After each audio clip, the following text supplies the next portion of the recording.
begins. It begins in your eyes. It begins in your ears. You feel it from your toes all the way up to the top of your head, and your fingers shout to the ceiling of an arena that we can't exactly be in right now.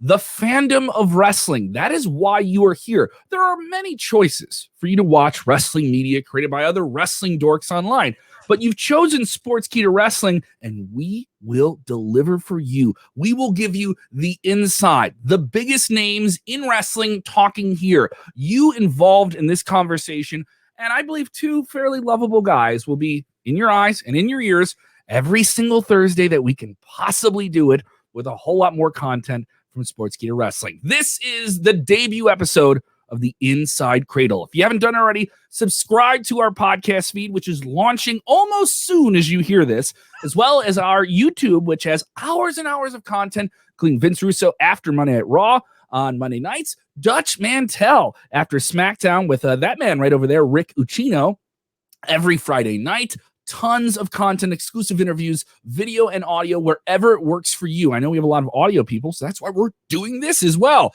Absolutely. I'm Kev Kellam, debut episode of Inside Kradle. How are you feeling, Rick?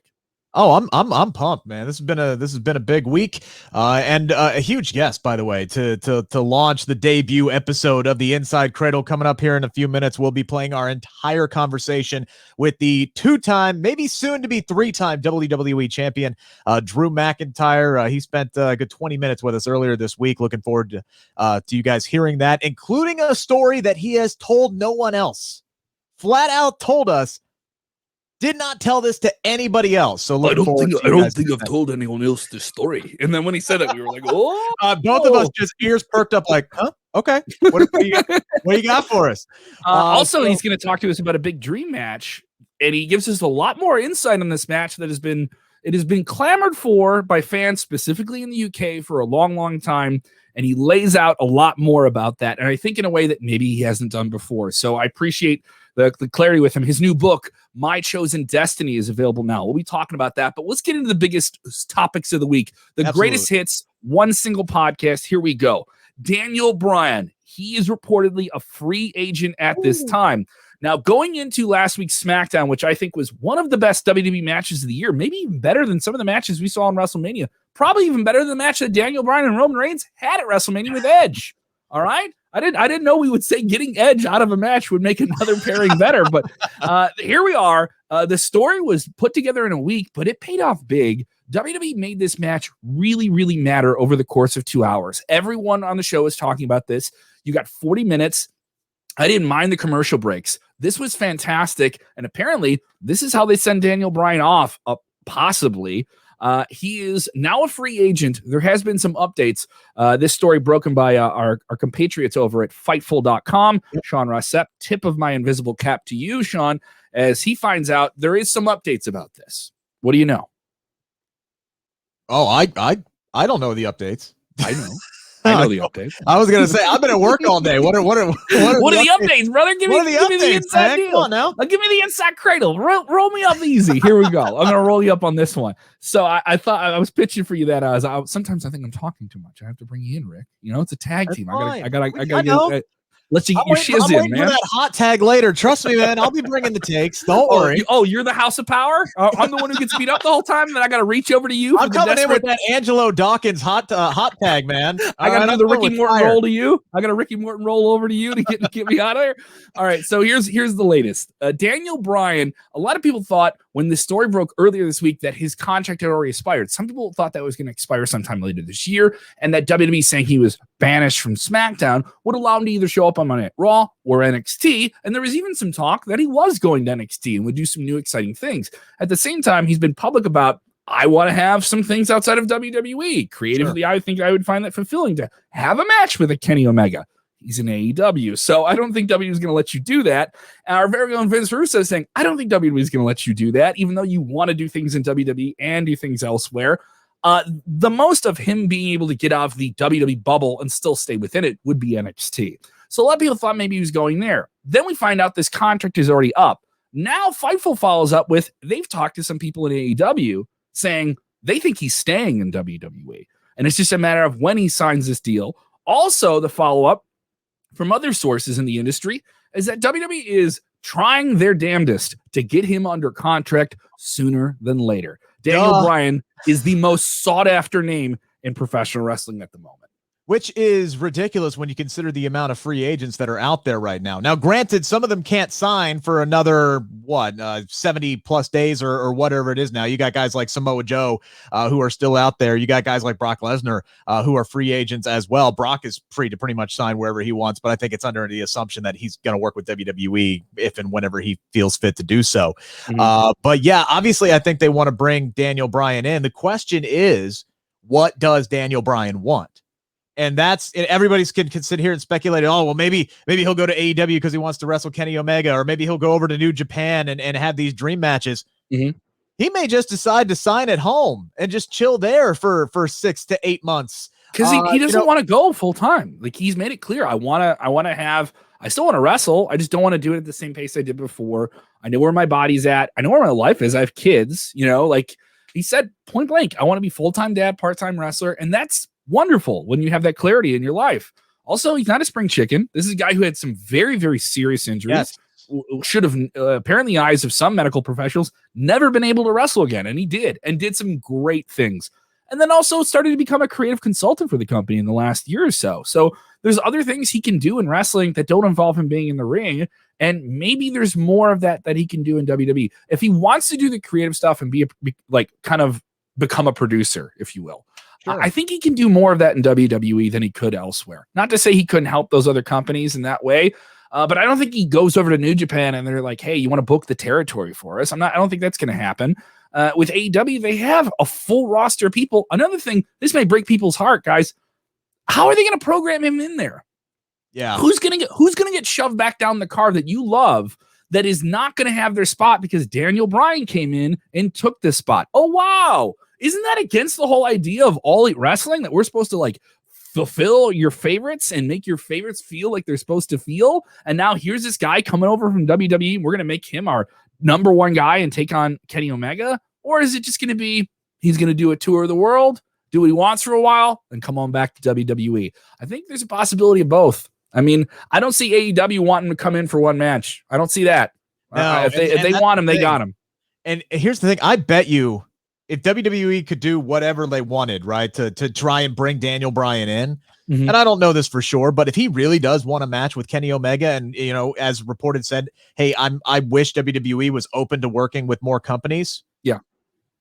If they went to him and said, all right, we'll let you go wrestle Kenny Omega wherever, just sign on the dotted. We'll let you go wrestle Kenny Omega, or throw something like that in.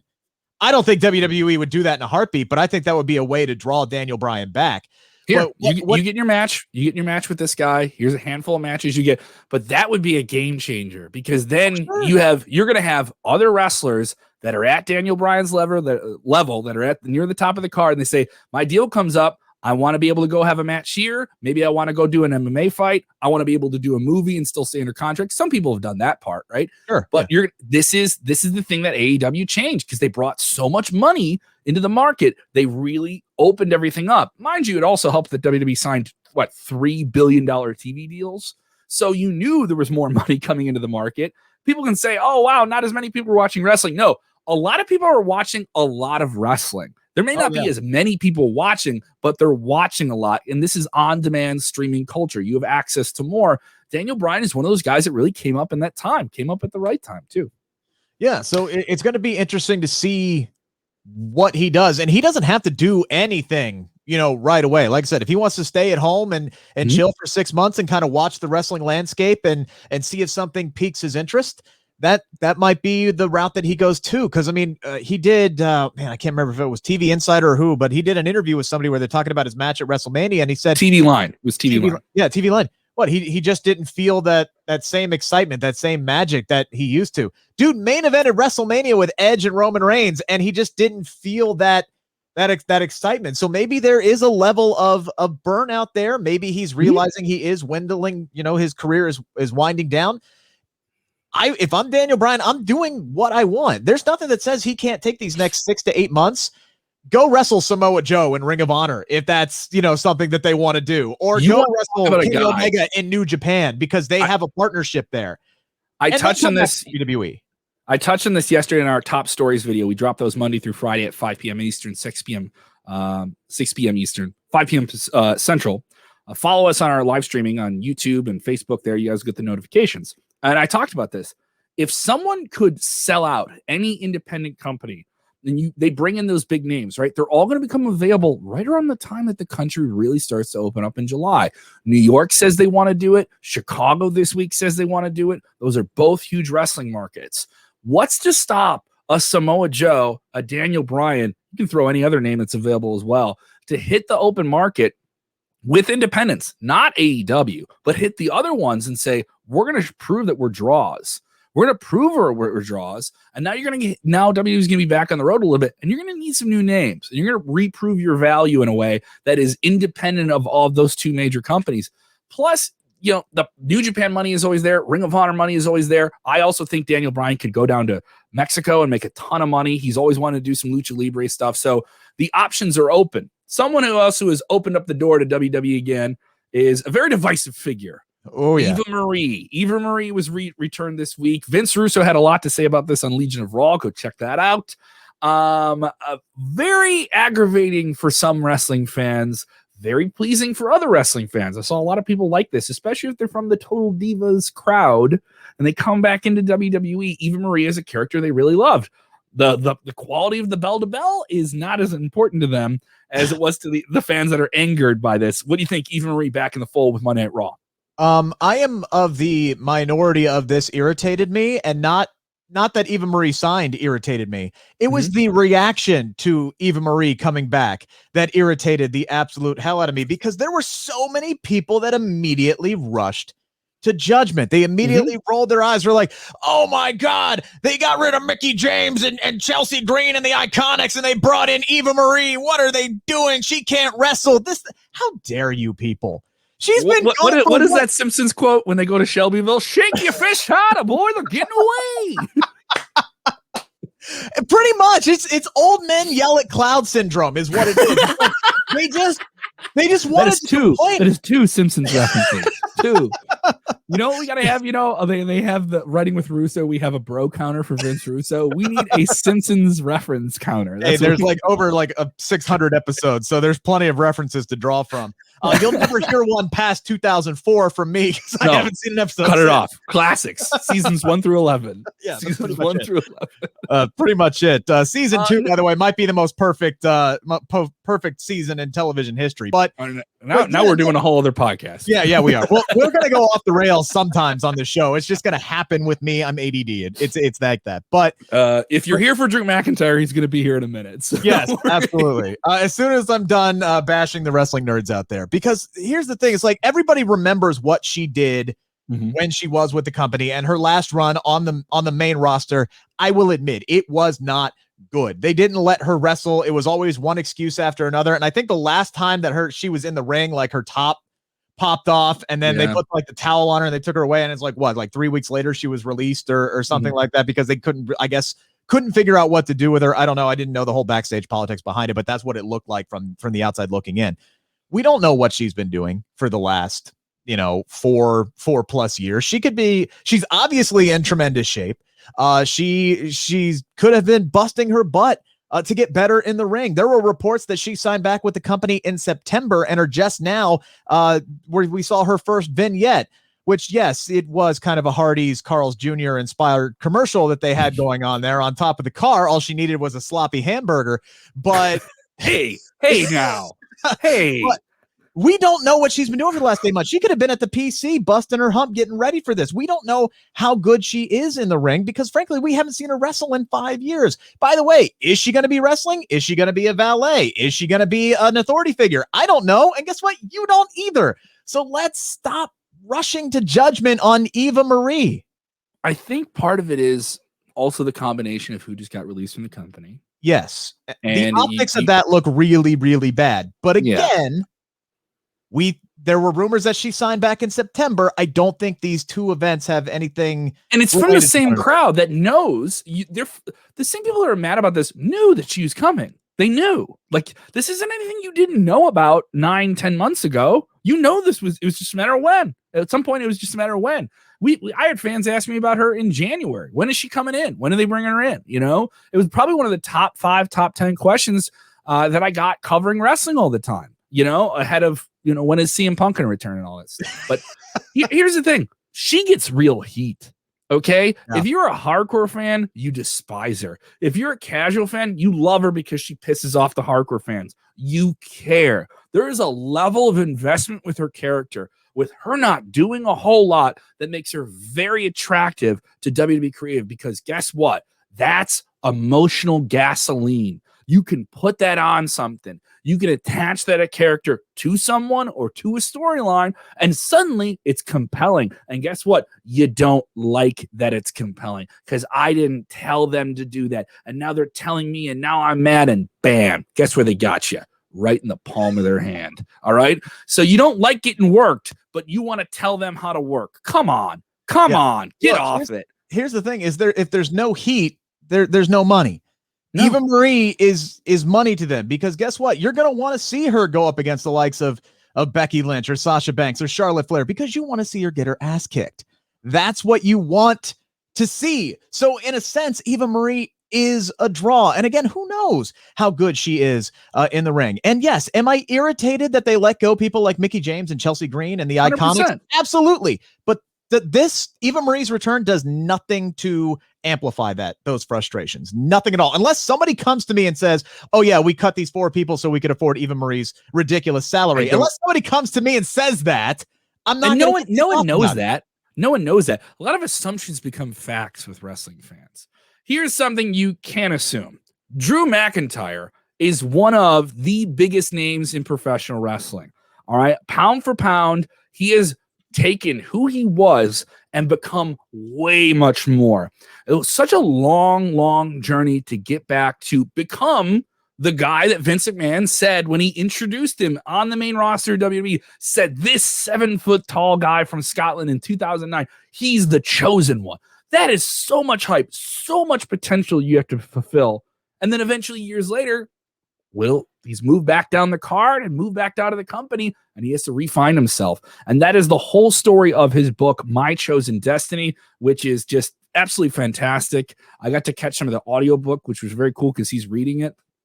Let's jump right into our interview right now with Drew McIntyre. And man, you're going to hear a lot in this. Don't go anywhere.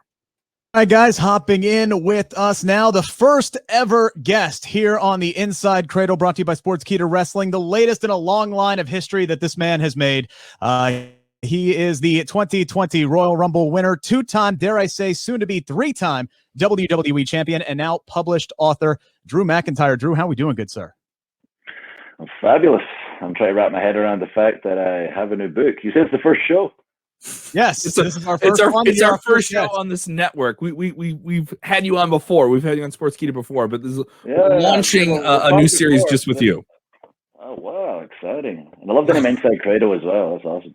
Yes, all right, appreciate that. Glad to know that. So let's hop in here. Let's talk about the book, A Chosen Destiny. My story out now. Congratulations, by the way. I'm very envious of those who have written a book and have gotten it published. It's something that I've always wanted to do, but I'm not sure that I have the ability to do it. And not only have you done it now, but you've managed to do it with your incredibly busy schedule. You know, how did this book deal come together? And was this something you always wanted to do, or did someone kind of approach you with the idea?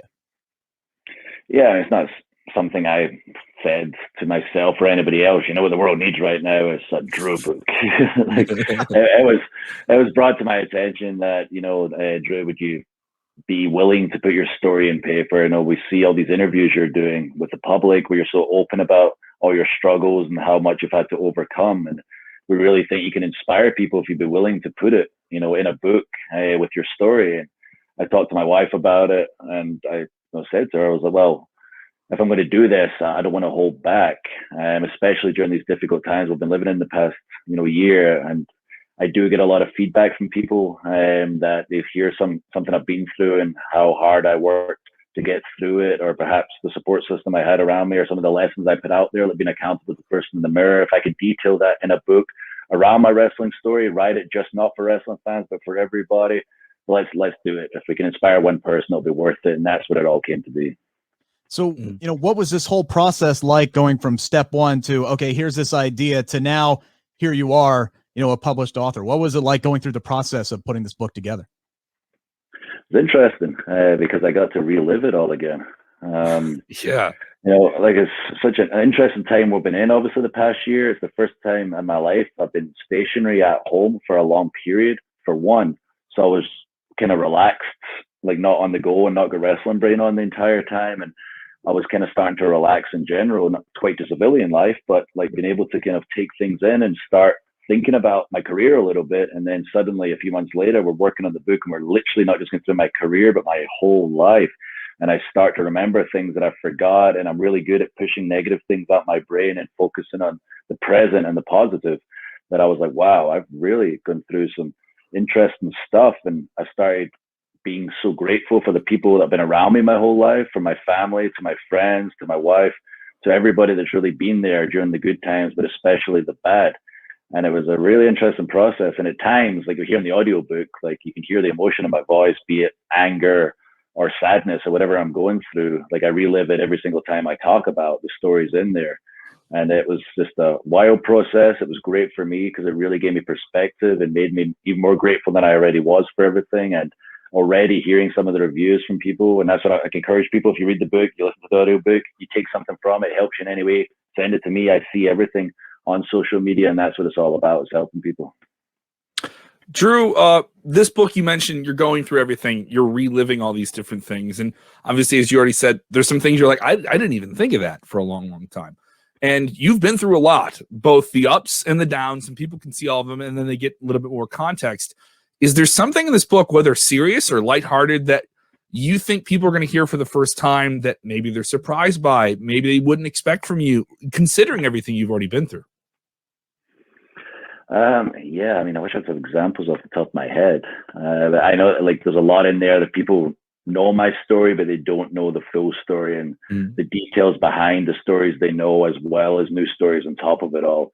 There's certainly like things in there like that you find out how weird I am. And again, this is things I've talked about in different interviews over the years, and perhaps not talked about, but like I was a very strange kid. I detail it in there. Things like, sending I watched my wrestler since I was like 5 or 6. I sat my family down, as I talk about in the book, and say, I'm going to be a WWE wrestler.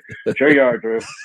Whatever. But then by age 10, I'm sending away to America for the inside secrets of professional wrestling, volume 1 and 2, with Dennis Brent, Percy Pringle, and I've got my secrets. I've got my backstage words, how things work. I've got to keep kayfabe, because I didn't know how to pronounce kayfabe at the time, the secrets of wrestling. So I keep my books in a briefcase, locked on top of my wardrobe. I go to school, I play along with everybody at school, like it's 100% legit, and I'm like, oh yeah, that's right. In my head, I'm like, I'm totally keeping kayfabe right now. Like I'll talk about all that stuff. Like how I was like 10, so at that point I was like 5 years behind in my dream as far as I was concerned. I was like, man, I'm 5 years behind. Finally, I'm trying to convince my mom to let me go to wrestling school.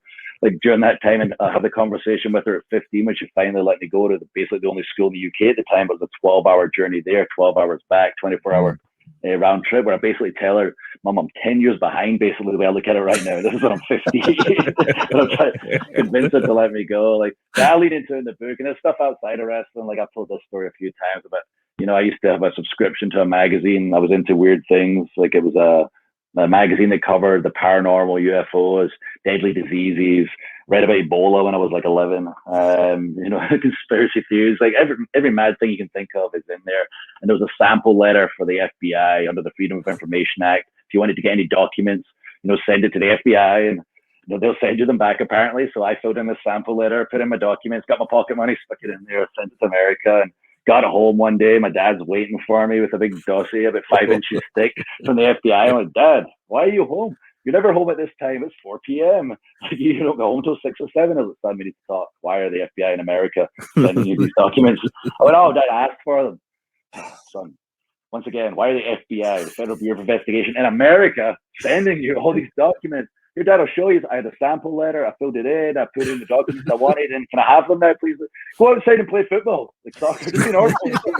So, again, very strange kid. And there's stories like that all over the place, like how interesting I was when it came to wrestling and things outside of wrestling. I like that you called it kayfabe, like it was Italian, like in a Christmas story when he says fragile or something. Just how they didn't spell it phonetically. I was just like, oh, kayfabe, okay, cool. I don't remember the first time I heard how it was pronounced. I think it was at wrestling training. I was about 15 or something. I was like, oh my goodness, thank goodness I didn't say that out loud. I'd look really silly.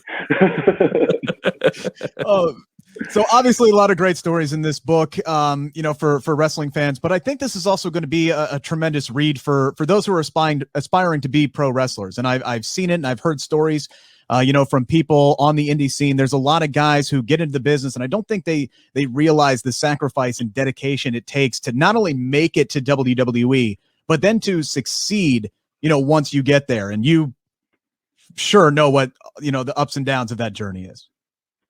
Yeah, you have to love this industry. It is going to be, if you truly are willing to give it your all, it's going to be the most dysfunctional relationship you're ever going to have, and you have to love it no matter what, good times and bad, because there's going to be the good times and the bad times. And that was what makes it so interesting. It's just that life, there's going to be peaks and valleys all the way through wrestling, just like there is in life. And that's what this book details. There's going to be a lot of ups, a lot of downs. But if you love it, you're willing to give it your all the time, and put out the best version of yourself, believing that as long as you keep giving it your all, you're leaving no stone unturned. You're going to get to your destination. You're going to achieve your goal. You absolutely will. Sometimes it takes longer for others than it does for some. For me, I've got a very unique journey in the sense I was given it all in the beginning and then had to lose it all and then go through the process of finding myself as a performer, but especially finding myself as a man with a lot of help, until I finally had to work my way back from not just rock bottom, 10 feet below rock bottom, dig my way up to the rock bottom, and then start working my way back to the top of the mountain, which is my journey, but everybody's journey is going to be different. But if you apply a lot of lessons I talk about in there, I promise you, no matter what your dreams, goals are, if you want to be a wrestler, or if you just want that promotion at work, just with that right mindset, like give it all attitude and knowing that the cream always rises to the top, I promise it'll work out in the end. All right, so the book is called A Chosen Destiny, My Story. It is out now. Where can people go and find the book now? Everywhere. It's crazy. Like you just find everywhere. Like I wish I had a list in front of me. Like just Google it, right? Just Google it, and it'll pop up. Yeah, it's everywhere. Like I know, like Walmart has an extra chapter in their version that we put in there, but you can find it at your Target, your Amazon, online at all major bookstores. It is just blowing me away, like where you can get it, because like buddies in the UK messaging me saying, every shop I go to has got your freaking book. I keep seeing it advertised online everywhere. And now in America, like I've had people tell me today, it got released today, I'm seeing your book on the shelves. And I'm like, I can't wait to go out and just look and go, there it is. I got a book. It's on the shelf. Just do an impromptu book signing, like right there in the store. I'm sure, That's wild. Actually, this is a story I've not told in any interview. This just came back to me. I can't believe I've never told this story. The house I'm in right now, I don't know why this popped in my head. I remember when I was in the independent scene, and my wife and I were looking at buying our first house together. We were in the first apartment together at the time. I talk about in the book how I got fired 3 days after we moved into our first place together, a small apartment. And we're talking about our first house, and it's the house I'm in right now. And realistically, it may have been a bit out of our means, but I went in and I looked around it, and I loved the house, and I really loved the house. And there was a little table just outside the office here that I looked at, and I thought to myself, one day I'll pen my memoirs at that table right there. And I said that to her, and we were sitting down in the apartment, and she got a call from her friend who was a realtor and said, we have to know now if you want that house. And I was watching Sylvester Stallone documentary at the time, and he was telling his story and about, how adamant he was about not letting the Rocky script go without him playing the role of Rocky. And he stuck to his guns, and he believed in himself, and how much he truly believed in himself. And he had these visions in his head of where he saw himself. And I saw myself in this house. I saw myself one day doing my memoirs at that table. And I can't believe I've never told this story to right now. But yeah, that was crazy that now I do have the book right here, and I did a lot of it just right outside the office here. So it actually happened. So yeah, you visualize something enough, it happens. And I can't believe I forgot that till right now. That's incredible story. That's very cool, man. I'm so glad that you were able to do that. And again, the book is out literally everywhere, so make sure you go find it. I'm sure you guys can get your hands on a copy. Now, Drew, you obviously do have a big matchup as well coming up at WrestleMania Backlash. Oh yeah, I do. Yes, we will get to that though, because I do want to ask you about WrestleMania though. We spoke last year. You told me you wanted to be, one of those first guys out there when the fans were back, welcoming them back. And as it turned out, you were the first superstar to make an entrance for a match with that live audience, first one in over a year. Crowd gave you a hell of a reaction. It was booming in that stadium, in Raymond James Stadium, when you did the 3-2-1 countdown. Can you just describe how great that feeling was? Yeah, unbelievable. I mean, obviously, through a lot of emotions, being the rain and not knowing if we're going to get rained out, and going out on the stage for the anthem, and kind of me hiding in the background because I didn't want to feel the crowd yet. If you see me there, I've got my head down basically the whole time. I don't want to look at the crowd. I don't want to feel the moment till my entrance. I'm the first one back as soon as we went to the cold open, and I'm waiting for that entrance, finding out we're getting the delay. I'm like, you freaking kidding me? And we do the kind of impromptu promos and stuff, and finally I get word we're going ahead. The fans are there, and then I'm back in the moment. It was easy to keep myself in the moment. Myself and Lashley were so amped up. You could have sat us there for 5 hours. We'd have still been in the moment. Like, we're such insane competitors. We're ready to go, and it didn't really cross my mind until I was about to walk out. I was like, I wonder how they'll respond. It has been like a year and a half of solid Drew content in their face, and our fans, like, they're phenomenal, they're passionate, but they can move on to the next cool thing pretty quick. So Lashley was on fire at that point. I was like, I wonder how they're going to respond when I walk out. Never really thought about it until right now. Let him up, or your music's about to play, like, in a second. I'm like, okay, cool. Like, Hogan and Titus went out quickly first to warm the crowd back up, and then that was the time where I was thinking about, I wonder how they'll respond. And like, either way, I was ready for it. I just want them to care, be loud, boo if you want, cheer if you want, just care, be invested. And when I walked out and heard the cheers and the response, it literally blew me away. There was no plan for me to do the 3-2-1 before I did the sword. That was just me walking out and feeling it and going, oh my goodness. Like, let's just go with it. It felt right, and they came with it, and I put the sword in. I was walking down the stage. You can see me almost close to tears, just seeing the fans for the first time and looking around, seeing real people in real life reacting so positively. That was my favorite part of the match, and along with beating Brock for the title the year prior, my Mania moment, as far as I'm concerned, that first entrance. One more quick question for me, and then Kevin, I swear I'll let you get in with a few of these. Oh, we got one for you here in a minute. When you put the sword in the stage, man, and the flames came out, you could feel that heat in the press box. What was it like for you right there down there on Ground Zero? How hot was that? I mean, I assume it was hot. It's just adrenaline's just so high. Like, I feel it more, I guess, at TV, especially if I've got a promo segment or something. I'm kind of relaxed when I'm going out, unless it's something pretty intense. I can feel the heat more in like the Thunderdome than anywhere. But in Mania, you could probably have set me on fire, and I just kept walking for 5 seconds before I realized I was on fire. My adrenaline was so high. Special moments, WrestleMania, larger than life, a stadium. You've brought up a different stadium scenario that you want, and you want it in a specific place, possibly with a specific person. He's called out your name. You've called out his. I'm talking about Tyson Fury.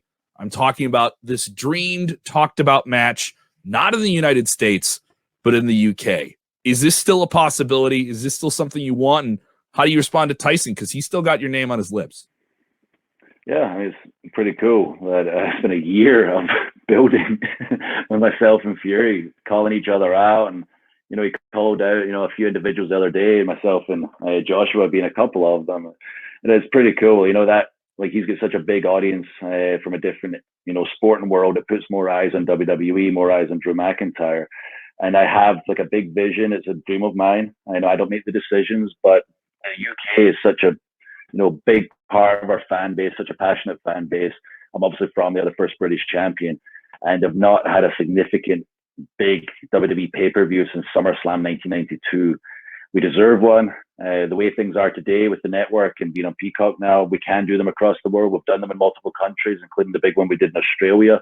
It is possible. Again, I don't know the logistics. Maybe I'm wrong, but I don't think I am. I think it's going to happen. I think it should happen. And I do believe that McIntyre, Fury, a couple of the UK's most successful sons in their field in a Battle of Britain would really bring a lot of attention to it, put no eyeballs on the product. And just like Bad Bunny at Mania, I know he's willing to put in the effort. Obviously, he's wildly entertaining. That's why he's so successful aside his win-loss record, his personality, and we could really turn some heads with that match. Big time. It would be very, very big time. Year-long build. It's like Rock Cena, basically, at this. Yeah. We're just gonna keep going until it happens. We're gonna will it into existence. We're just be feuding for like 10 years. You brought up Rocky earlier. This is going to be the real Thunder Lips Rocky 3 showdown. This is going to be the real the Fury's here in the flesh, baby. The ultimate male versus the ultimate. Way before we ever get to that, obviously we have WrestleMania Backlash coming up, a big triple threat matchup. You are going once again for the WWE Championship, and Drew, over the last year plus, you've certainly proved yourself to be a main event player, and I have no doubt you're always going to be in the conversation for world title opportunities. But do you feel like WrestleMania Backlash, this might be your last shot at the WWE title for a while if you're not successful? More than likely. I know it's a big match. I was in there with Lashley. I've been in there a couple of times with him. Highly physical. I know what he's capable of, and he's operating at a different level right now, and that hurt lock. That's no joke. That thing freaking hurts for real. When I'm Mania, I was feeling that thing for a few days. He's physical. That's the way I wrestle. It's the way a Sheamus wrestles, and it's the way a Braun wrestles. Braun and I went out there last week, had a match. We've not ever had a singles match that had time. I don't know what people's mindset was with us going into it, if they expected much of it, but I know after the fact they were like, wow, that was a really good match. We're kind of surprised here, which I was happy about, but at the same time took a bit of offense. I feel like I can have a match with anybody. And then you see Lashley and Strowman last night, having such a great match. And I'm really excited about the three of us getting together. I know we're going to put on a spectacle, doing things physically that no one else can do, because I'm the smallest guy in there, and I'm 6'5", 265. With these absolute giants, it's going to be a heck of a match. And if Drew McIntyre isn't able to pull off the big one, regain my title, maybe it's another moment like WrestleMania. We thought we were going to get my moment, and I got knocked down, and I have to adapt. I have to overcome. It's the theme of A Chosen Destiny. It's the theme of my life, that I am not Superman. I'm not made of steel. I'm not from a different planet. I think that's why people can relate to me, that I am going to get knocked down. I do get knocked down, but I'll always find a way to overcome and keep trying to overcome. And I think that's the thing that's going to keep me relatable. So I hope I pull off the big one, but if the worst was to happen, it's not going to deter me in any way. As long as I'm in a significant storyline, as long as I'm involved in the character, that's all I care about. That's probably not going to happen very often, where there's going to be three guys in the ring and you're going to be the smallest dude. I would imagine. That's shocking to hear. That is shocking to hear. That you're smaller. Those two men are absolute beasts. Lashley is just, we know, he's a different level performer when it comes to his in-ring game and his MMA game. I've seen him in the gym. I've trained with him in the gym. He's a freaking nature. And then you've got Strowman, legitimate former strongman. He's blows me away, what he can do physically. I remember the match we had last week. I ran for the Claymore and he caught me and hit me with the power bomb. But it's not the first time I've ever done that. Generally when people do that, I'll come at them. They'll start from their knees and we'll kind of use the momentum, where I'll go up and down with them. He wasn't on the ground using momentum. He was up in a squat position. He caught me out the air. Then he stood up. Then he lifted me up. Then he power bombed me down.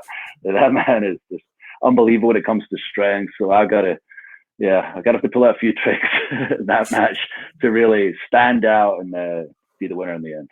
All right. Well, you got a big couple of weeks coming up. Your book's coming out today.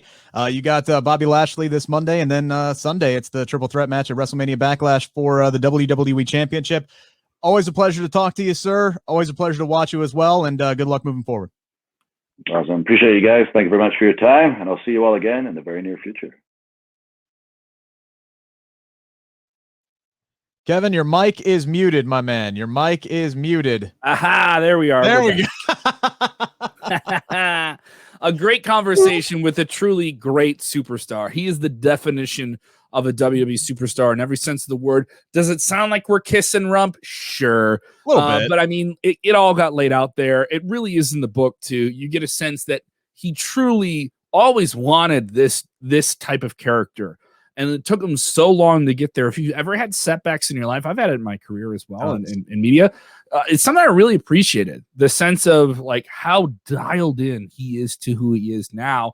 And he understands it didn't work in the past. I had the potential, but here's why it works now. And I loved also him bringing up Rocky, because there's so many things about him that are Rocky-esque in the sense of living like Rocky 2. He has all the potential and then it falls apart and then he has to figure out how to get it back together. I love it. I thought it was really, really cool. Great interview. And definitely this is a great read. I'm not completely done with it, but I'm really enjoying it in terms of wrestling books. Yeah, I'm looking forward to diving into it. I know I loved your question about like what's in this that we don't already know, because Drew is one of those guys who is so very open and honest. He's like the Dream Wrestling interview, right? The guy who just isn't going to BS us and give us the kafabi answers, or however he used to pronounce it. He's the guy who's going to be really, really open and honest about, what went into it, what he was thinking. And, I think him and Damian Priest are among the two most open and honest guys that I've ever had the chance of talking to. And I'll talk to either one of them 6 days a week if I had the opportunity. I just love picking their brains. And for some of you on the podcast feed, keep your eyes on the feed. We will be dropping some of those interviews from our past that are on our YouTube channel. So if you just want to hear some in the background, we're going to have those in between episodes of Inside Kradle. So make sure whatever app you're hearing us on, if you're just on the podcast side of things, that you're updating that app, and give us a 5-star rating wherever you listen to the show. Pass it on. If you're catching the video version of the show, share it. The more the show grows is based on you. You are the organic gasoline of what we're doing here. Also, a challenge to you: use the word kafabi in your conversations with other wrestling fans. You have to say it out loud. Rick, I know you're around some wrestling locker rooms. I am a little bit as well. I'm going to put the challenge to you, and try and be casual about it. You have to have a wrestling conversation with someone and say kafabi. You have to do it. The company that I work for here in Cincinnati, a lot of young dudes, like 21, 20. Oh, they would fall for it. Exactly. We have. I don't think the girl who's 18 would fall for it, because her dad was a former WWE superstar. So like, I don't think she would fall for it. But there are a lot of naive young dudes. Like, we bring up names like, oh gosh, who was it we brought up at practice the other day, and they had no clue who it was. Oh, William Regal. Had no clue who William Regal was. That's a lap for me. If I'm running that, I was like, you got to give me 10 laps right now. I want to see some squats. Run around the gym, 100 more squats. Let's go right now. I mean, it's like, this is the kind of group, like, I made a Dumb and Dumber reference one week and just got blank stares. I screamed out, kick his ass, Seabass. And everybody looked at me like, who's Seabass? Who are you talking to? And I just looked over at my instructor. I'm like, oh my God, I've reached the moment where I am old. This is immediately, because none of you people were born when that movie came out. We don't know any TikTok dances. We thought we were cool, Rick. We thought we were cool. We don't know. I never thought I was cool. Just to be cool. There's a big conflict going in WWE, and WWE likes themselves a backstage conflict between authority figures. I'm so excited.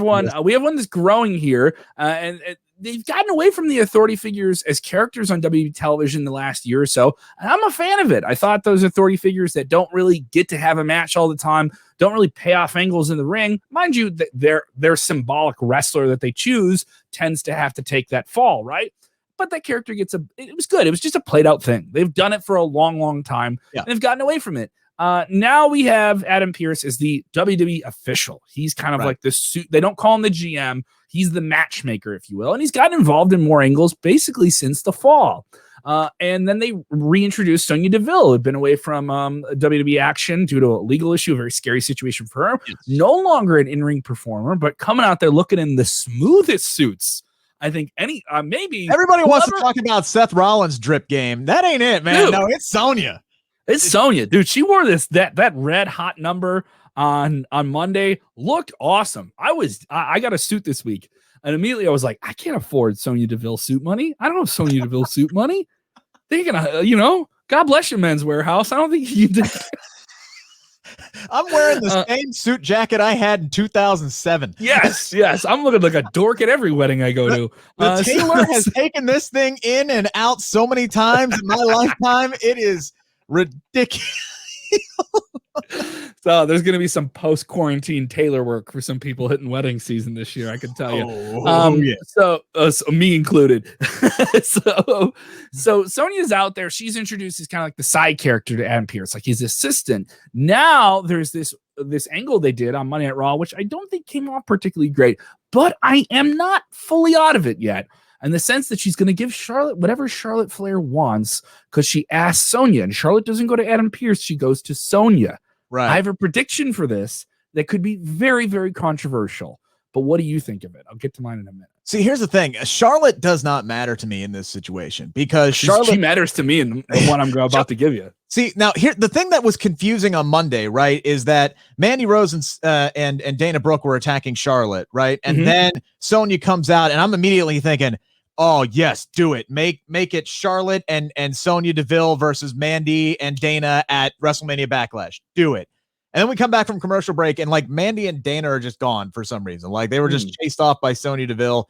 And then Sonya gets in the ring, and they add Charlotte to the women's title match at WrestleMania Backlash, which I'm actually fine with because we've already seen Rhea and Asuka twice now, so it gives us something a little bit different. And let's be honest, Charlotte getting added to title matches is just standard WWE operating procedure at this point. All right, so that's fine with me. The conflict that I'm focusing on is Sonya Deville versus Adam Pearce, because Adam Pearce was hot backstage afterwards. And Sonya even made sure to throw in that little dig.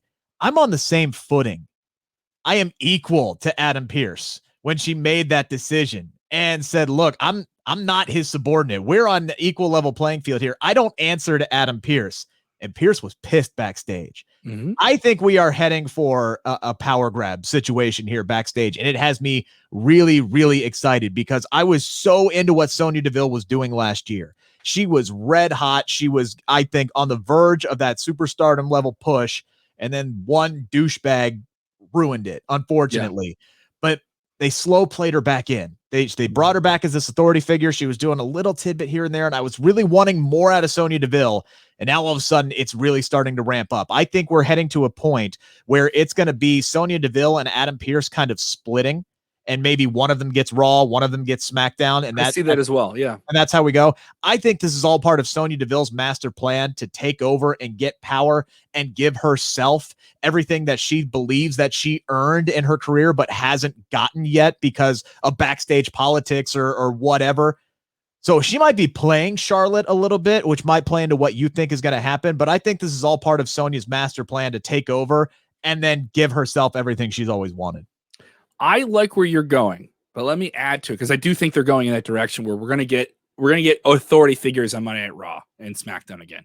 Right. And Pierce will find his way over to Friday Night SmackDown. There's a reason Sonya Deville, I think, is going to stick with Monday Night Raw. She appeals to younger fans. They want younger fans watching Raw. It needs that boost. You know, SmackDown is very much, in terms of those two major shows, has a much more youthful audience. Surprisingly, on Friday nights. Maybe it's some of the quarantine things like that, right? But I feel Sonya is going to get to be able to do a romantic angle, and that she is fond of Charlotte and fond of Charlotte in a way where Charlotte can get whatever she wants from Sonya, but the relationship is never fulfilled. Like she never, like she gets played. And once Sonya figures out that she's played, she's coming for Charlotte. Once she figures out that someone played her and, for lack of a better phrase, worked her to get whatever she wants, is going to do all of those things you said and say, I don't need to be a GM anymore. I will give it up to kick Charlotte Flair's ass for playing me like a fiddle. Because why would Charlotte do that? Because she's the daughter of the dirtiest player in the game. She would absolutely give someone the idea that they could have time with the queen, right? But they ain't going to have that type of time. They're just going to give the queen what she wants and what she thinks she's entitled to. And I think it lays into, let me say it right now, Sonya Deville, Charlotte Flair, next WrestleMania.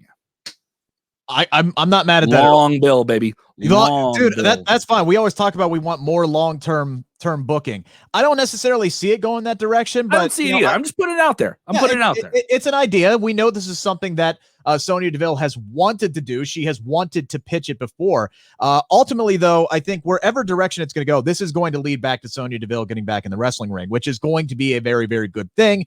And I think Raw would be a good place for her because I think Raw is a place that needs her a little bit more. And the interesting thing is while Sonya may be dealing with Adam Pearce and maybe dealing with Charlotte, somebody else may have their eye on Sonya Deville. And we saw Alexa Bliss this week doing her Alexa's Playhouse and talking about how Lily was playing hide and seek, that possessed doll straight out of the Annabelle universe, talking about how she was playing hide and seek and she loves to get in trouble and she loves the color red. Now, everybody immediately thought, oh, blood, like murder, this, that, and the other thing. No. Where did we see her? We saw Lily pop up twice. Once was Angel Garza and Drew Gulak, where she was looking at that red rose, which I don't think she wants anymore. Yeah, they had her hidden in the background. If you watch that, the people immediately put it out there. They did this with the puppets of Bray Wyatt years ago, and people ate it up on the internet. It's such a perfect little Easter egg thing to do on TV. Oh my God! Oh no! First show, we have possessed puppets on the show. For everyone listening, there's a possessed rabbit. Oh boy! Anytime I can pull out my rambling rabbit, I'm gonna do it. I just got to make sure I can center him in the screen. I have difficulty doing that. The way you said that, I pull out my rambling rabbit. Come on, dude. Come on, man. Anywho, yeah. So we saw her with Angel Garza. We saw her with Drew Gulak. But the other spot we saw her with was when that heated backstage exchange between Adam Pearce and Sonya Deville, which makes me wonder, is Alexa Bliss targeting Sonya Deville for some reason? Because Alexa's been teasing getting back in the ring, which is something other than her win over Randy Orton. We really haven't seen her wrestle a whole lot since. I mean, I think she maybe she had 1 or 2 matches in like January or something like that on TV. She did, because she went that like full superhero fiend type invincibility, and we saw her in the Royal Rumble, right? Like where she tried to go to that dark place, and before she could get there, Rhea Ripley tossed her over the top rope. Which I think would be a perfect setup for Alexa and Rhea Ripley after, Rhea's done with Charlotte and Asuka here. That might be a place to go. You always punch Bruce Banner while he's hulking up and turning into the Incredible Hulk. You never let him go full Incredible Hulk. Right, exactly. So that was very, very interesting to me. I know there are a lot of people out there who don't care because for some reason they don't find Alexa Bliss and what she's doing to be entertaining or to be worthy of being on WWE TV. Apparently, I don't think it's the best thing in WWE. I think it's definitely like lost that interesting appeal that they've gone for, but God bless Alexa Bliss. She's ran with it. You know what I mean? She's definitely gotten it. And also we're talking about this. She hasn't had a lot of wrestling. So she's coming in just doing character work for months and months and months. And remember, she started having concussion issues toward the end, I believe, of 2019. So, I mean, if this has been able to free up her bump card a little bit and allow her to kind of heal up and get to where I'm not saying she's still having concussion issues, but if it's a problem, this could be a great way to kind of keep her on television and keep her interesting. And I thought I love Bray Wyatt. I love The Fiend. Obviously, I have a Rambling Rabbit puppet. I got a Bray Wyatt something or other behind me back here. But, I'm interested to see where it's going. I still love this. This is a variety show after all. I know there are people out there who are sitting there going, oh, this is like the Baron Corbin dog food stuff. Shame on you people. All right, shame. Let people. This is no different than anybody watching Walking Dead or Supernatural, right? Like this, there is an audience for this. I enjoy it. The thing I don't like about it is Alexa Bliss has apparently replaced Bray Wyatt, because once again, Bray Wyatt is gone, which I don't like at all. I don't know if there's a plan for Bray Wyatt, if they're going to be moving him over one place or another. Maybe they're thinking about moving him back over to SmackDown, because one thing we didn't talk about earlier, with the absence of Daniel Bryan, they're missing their top babyface over on SmackDown now. So Daniel Bryan being a free agent is a big loss for them. Maybe they're considering moving somebody like Bray Wyatt over, because I don't know if guys like Cesaro or Shinsuke Nakamura can kind of step up and take that role, because they can't cut a promo like Daniel Bryan can. And they liked Bray on SmackDown. Fox, we know for a fact, Fox Network wanted Bray when they started to get SmackDown. They said this is the word got out. That was one of the characters they absolutely wanted on their TV show. Something that some fans don't want and have grown very, very tired of. And I think the opinion is becoming almost a consensus at this point, is the women's tag team division of WWE. Both on Raw and SmackDown, we're getting way too much Nia Jax, a belittled version of Shayna Baszler. She is no longer the shooting monster beast that she was coming out of NXT. She plays foil to Nia Jax, who has Reginald, her boy toy, around her finger, and matches that are okay, but segments that go too long. I feel bad. Here's the thing, right? Like, they have used the women's tag team titles to basically encompass the entire mid-card. So you have people like Nia Jax and Shayna Baszler, who conceivably could be competing for the Raw Women's Championship. Absolutely. It shows off depth. It definitely shows off the depth of the women's division. It does, but the problem is it's the same stuff week in and week out. It's some kind of backstage interaction, some kind of fight, and then we get to the actual match, and then it's less than 5 minutes long. And if it's a non-title match, Shayna Baszler is eating a pin. And it doesn't matter to whom. Shayna Baszler has had matches this year less than 5 minutes where she's lost to people like Naomi, she's lost to Dana Brooke, she's lost to Charlotte, she's lost to Asuka. You're telling me you don't see enough in Shayna Baszler to have more than a 5-minute match with either Charlotte or Asuka? Like, what has become of Shayna Baszler at this point? And then it's the same thing every week. It's a 5-minute match. Reggie gets involved. And if he gets involved in the correct way, especially if it's a title match, it's Shayna and Nia going over. Like what we saw on Monday night was atrocious. Give me that pencil back. Give me that pencil back. Not the match, by the way. Give me that pencil back. Because I'm going to say right now, Sonya Deville, Charlotte, they put themselves together. Sonya says, I'll figure something great for us to do, Charlotte. I'll figure something great for us. We're going to win the women's tag team titles. Here's the thing. I don't want that because I want more women in the mid-card building up to these matches. So case in point, you have your big match coming up, your two big women's title matches coming up at Backlash, right? You have Rhea, Charlotte, and Asuka. So what happens if Rhea wins that clean and beats Asuka and Charlotte? Who's next in line? You're not building anybody up on Raw. On SmackDown, Bianca Belair. She just beat Sasha Banks. If she beats Bayley, who's next? Because you don't have Carmella on TV right now. You're not putting Liv Morgan or Ruby Riott on TV for right now for whatever reason, even though incredibly talented and the fans like them and they're entertaining. They can't get on TV right now. And the only other two women you have are Natalya and Tamina. And what are they doing? They're going after the women's tag team titles. So you got everybody shoehorned into the women's tag team division in the mid card, and you're not building anybody up toward the main event. And it's like, look at the match. I really wish whoever booked the NXT women's tag team title match this week, whoever did that could go and talk to whoever's doing the booking for the main roster women's tag team titles. It is night and day. You had a 2-minute title defense, which was atrocious. Again, not the match itself, but the time that they got to do the match. Lana and Naomi have really good chemistry with one another. They had some really good double team tag team moves going. And just as I'm starting to get into it going, all right, this is going to be really, really good, Reggie gets involved, computer clutch gets locked on, and the match is over in 2 minutes. And then look at the main event on Wednesday. It is night and day how these two divisions are treated, and it's no wonder they decided to just make an NXT women's tag team title division. It's no wonder. Somebody remember how everyone hated the idea of NXT women's tag belts at the beginning? Like when they started it, like not the women in NXT.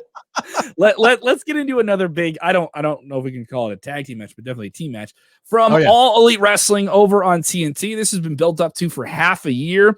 The clash of MJF and his new squadron of backstabbers called the Pinnacle, and Chris Jericho's Inner Circle. MJF wants a part of it. Long con by MJF, attacking him weeks ago. Just a few weeks ago, the buildup of a 6-month-long angle puts them into the Blood and Guts, AEW's War Games that they can't call War Games. That is War Games match. The artwork looked just like War Games. They wanted you to think it was War Games, and they can't say War Games. War Games. We got the match. It ate up almost 45 minutes of the second hour of the show. Tony Khan said it would be hardcore and intense. It was. It was a bloody brawl. They had blood on network television, which has been a rarity for the past years, but this is a TV-14 show. It's not a TV PG show. And the big scuttlebutt wasn't that these 10 men went in the ring and bled buckets and kicked each other's ass, and the heel got over on the babyface at the end, and we could have something cool down the line. No. The scuttlebutt was, how come Chris Jericho, a 50-year-old man, took a 20-foot drop off the top of the cage, and how come I could see the crash pad that he landed on? How come I can see the crap? My hands are on my hips. I'm complaining about a 50-year-old man taking a 20-foot drop that he doesn't have to take at this stage of his career, let alone any point of his career. And people say, it wasn't as good when Foley did it. It wasn't as good as this. It wasn't this. And it was just like, how jaded and spoiled do you have to be? That was the talking point on hashtag Blood and Guts. That was it. And then all the boo birds that just want to, troll people that love AEW, and then even AEW fans saying it as well. Man, you guys gotta honestly, you gotta pull your head out of your ass if that's your opinion on the internet. I know we're getting a little off the script here. We're not just reporting news, we're speaking on it. Rick, What did you think of that? And it aggravates me. It was like, what about those 10 guys that went in there and just destroyed each other for you? Sure, and I get that, and I think criticism of that spot is valid. It is just of the way that they set it up. If they had just done the wide, far out camera view and just saw Chris Jericho drop him from 20 feet and through the platform, that would have been fine. The problem is they got so up close that you could see that it was plywood and a crash pad. So if they're going to do that, if they want to get that close up, you could argue they should have disguised it better. Am I upset that they didn't throw him onto actual concrete or through a steel? Of course not. That is dumb. Why would Jericho do that? God forbid. Hopefully Chris Jericho's fine, because you can still take a crash pad bump like that and get really hurt. Did you notice how close he got to landing on the lights? Yes. That was he barely pushed him off, and he flew into the upper third of that platform that they had there. If he had done any extra momentum, he's landing neck first into the lights. That's the scary part. Like, ignore the damn crash pad. Like, he came really close. Oh yeah. So the stunt that they basically had to pull off, and all of wrestling is a stunt, you know that. Like, the people that came out and were mad at AEW when Matt Hardy wrestled a match and took a bump on concrete that he was not supposed to take, 11 feet in the air, and suffered a concussion, and then they let him finish the match, and they let him go up to the top of something with Sammy Guevara. It was a pay-per-view last year, all out. People were very upset about that. And they were so mad that AEW let him continue. And I agree. It was probably the worst moment the company's had, is that specific scene. They let him come out and do that. All right. Then you follow up at another pay-per-view with the exploding barbed wire death match, which had your big explosion at the end that you say is going to be there, and it's poof, right? And people are upset about it. I just think this is just another point that people will rush to, that is AEW trying to be WWE and do these big Raw Attitude Era moments, right? And look how I get it. But all those guys went out there and told this story.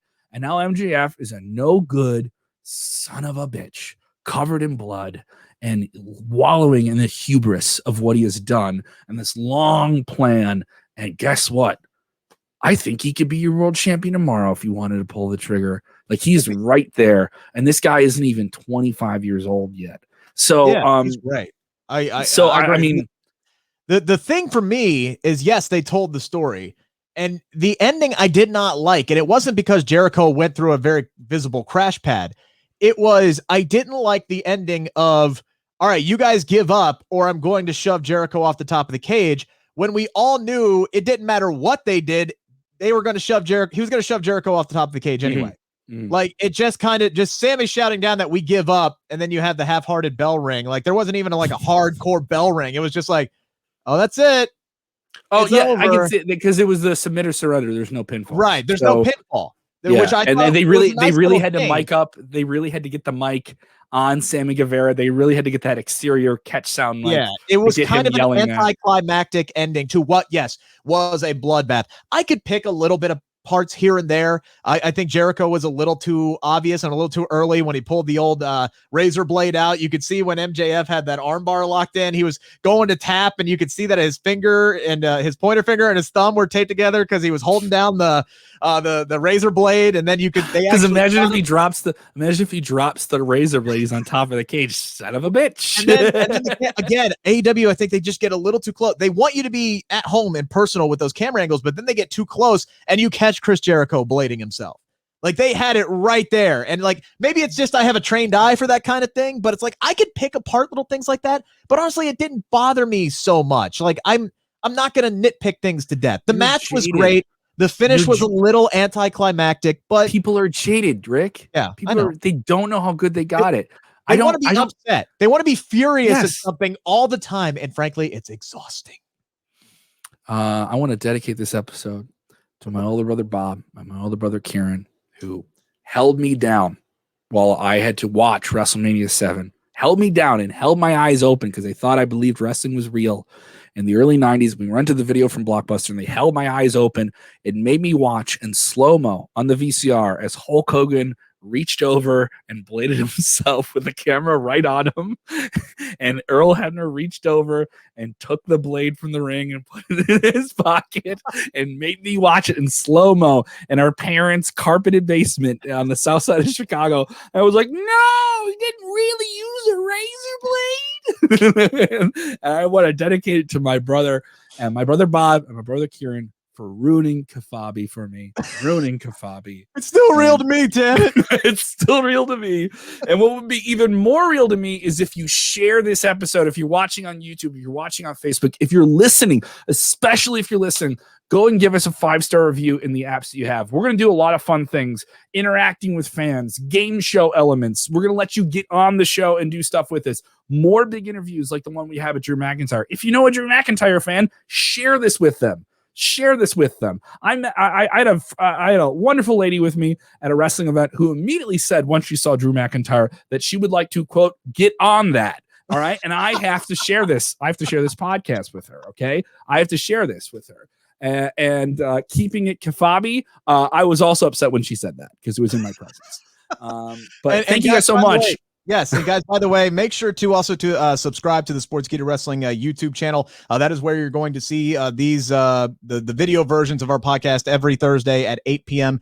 Eastern Standard Time. And even if we don't have a major guest on this show, chances are we have an interview with somebody you're going to want to hear from on the SportsKeeda Wrestling YouTube channel. Case in point, I talked to Mansoor earlier this week, just days after his big Raw debut. And yes, I did ask him about his 49-match win streak being ended via disqualification. I definitely did ask him about that. You can check out that interview right now. It is up on the SportsKeeda Wrestling YouTube channel. And make sure to subscribe because we get dudes and gals from the wrestling industry on that channel all the time. Dudes and gals. All right. You can follow him at Rick Ucchino. You can follow me at Kev Kellam. And if you haven't done it already, follow SportsKeeda on all your social medias, Instagram, Facebook, Twitter. Are we on MySpace? No one's on MySpace. Zanga. Right? But you're here. All right. I'm gonna keep pushing it to get over. Keep it Kafabi. All right. And we're gonna be back next Thursday. Thank you so much. Remember, when watching wrestling, do the most important thing. Don't bitch and moan that you saw a razor blade, all right, or a crash pad. Enjoy.